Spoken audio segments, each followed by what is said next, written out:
Hi மக்களே, வெண்டைக்காய் புளிக்குழம்பு எப்படி செய்யலான்னு பார்க்கலாம். வாங்க வீடியோக்குள்ளே போகலாம். கடாய் வச்சுட்டு எண்ணெய் ஊற்றிக்கலாம்.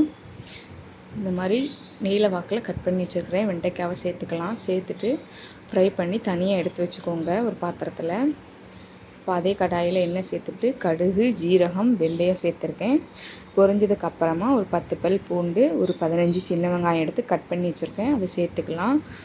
ஒரு கொத்து கருவேப்பிலை சேர்த்து வதக்கிக்கோங்க. வதக்கினதுக்கு அப்புறமா 2 நல்ல பழுத்த தக்காளி கட் பண்ணி வச்சுக்கிறேன். இப்போ அதை சேர்த்துட்டு தக்காளி வதங்கிறதுக்காக உப்பு, மஞ்சத்தூள் சேர்த்து நல்லா வதக்கிக்கலாம். அதுக்கப்புறம் நான் பாக்கெட் புளிக்குழம்பு மசாலாவை தான் எடுத்து சேர்த்துருக்கேன். நீங்கள் வீட்டில் வச்சுருந்தீங்கனாலும் கூட அதே சேர்த்துக்கலாம். நான் 3 ரூபா பாக்கெட்டில் 2 பாக்கெட் சேர்த்துருக்கேன். அப்போது ஒரு ஸ்பூன் மல்லித்தூள் சேர்த்துக்கிறேன். சேர்த்துட்டு நல்லா வதக்கி எண்ணெய் பிரிஞ்சு வந்ததுக்கப்புறமா 1 டம்ளர் தண்ணி சேர்த்து நல்லா கொதிக்க விட்டுக்கலாம். 1 டம்ளர் தண்ணி சேர்த்து கொதிக்க வச்சதுக்கப்புறம் நம்ம தனியாக வதக்கி வச்சுக்கிற வெண்டைக்காவை உள்ளே சேர்த்துக்கலாம். அது சேர்த்து ஒரு கொதி வந்ததுக்கப்புறமா ஒரு லெமன் சைஸ் அளவு புளி எடுத்து கரைச்சி வச்சுருக்கிறேன், அதை சேர்த்துக்கலாம்.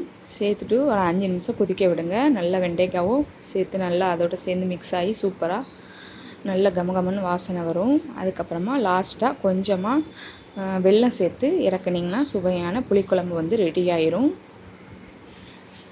கண்டிப்பாக ட்ரை பண்ணி பாருங்கள். ட்ரை பண்ணி பார்த்துட்டு எப்படி இருக்குன்னு உங்கள் ஃபீட்பேக் கமெண்டில் சொல்லுங்கள். பாருங்கள், சூப்பராக எண்ணெய் பிரிஞ்சு வந்திருக்கு. வாசனையும் நல்ல சுவை சூப்பராக இருக்குது. இப்போ தான் நம்ம சேனலை ஃபஸ்ட் டைம் பார்க்குறீங்கன்னா மறக்காமல் சேனல் சப்ஸ்கிரைப் பண்ணி சப்போர்ட் பண்ணுங்கள். தேங்க்ஸ் ஃபார் வாட்சிங். இன்னொரு வீடியோவில் பார்க்கலாம். பாய்.